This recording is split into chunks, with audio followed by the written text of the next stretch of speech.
في تطور خطير ومثير للاهتمام، دعا السفير السعودي في موريتانيا إلى إيجاد حل سريع لقضية الصحراء، طالبا وضع قرار صارم لهذه الأزمة التي عمرت طويلا، مصرحا مع الأخذ في الاعتبار أن حكومة المغرب تصر على اسم الصحراء المغربية للصحراء الغربية، في إشارة منه لقرب تغير الموقف السعودي بشأن قضية الصحراء على خلفية الموقف المغربي الأخير من الأزمة الخليجية، حسب ما أوردته الصحراء زوم الأربعاء. وذكر تقرير صحيفة المواطن السعودية أن هزاع المطيري قد أشاد في اجتماع مع المسؤولين الموريتانيين بالعلاقات المتينة بين البلدين، قائلا أن العلاقات بين السعودية وموريتانيا كانت دائما شفافة ومتينة، ونحن بتوجيه من ملكنا ورئيس موريتانيا في محاولات لبناء خطط اقتصادية وسياسية مشتركة أفضل لتعزيز الصداقة بين بلدينا. وفي الاجتماع نفسه اعتبر السفير السعودي أن أزمة الصحراء تمثل تحديا يحول دون الاستثمار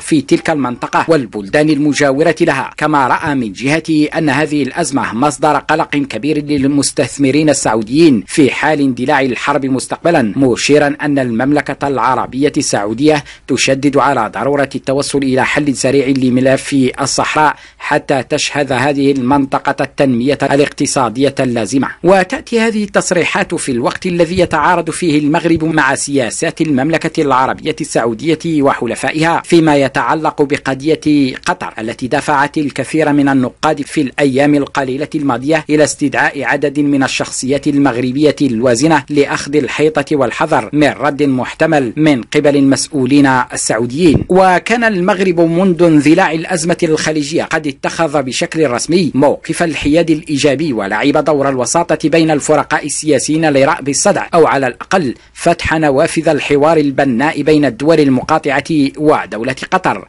وهو بالضبط ما لم يتوافق والسياسة الخارجية للمملكة العربية وحلفائها. شكرا لكم على الإصغاء والمتابعة. يمكنكم الإعجاب بصفحتنا على الفيسبوك أسفل الفيديو مع الوصف للتوصل بجديد الأخبار.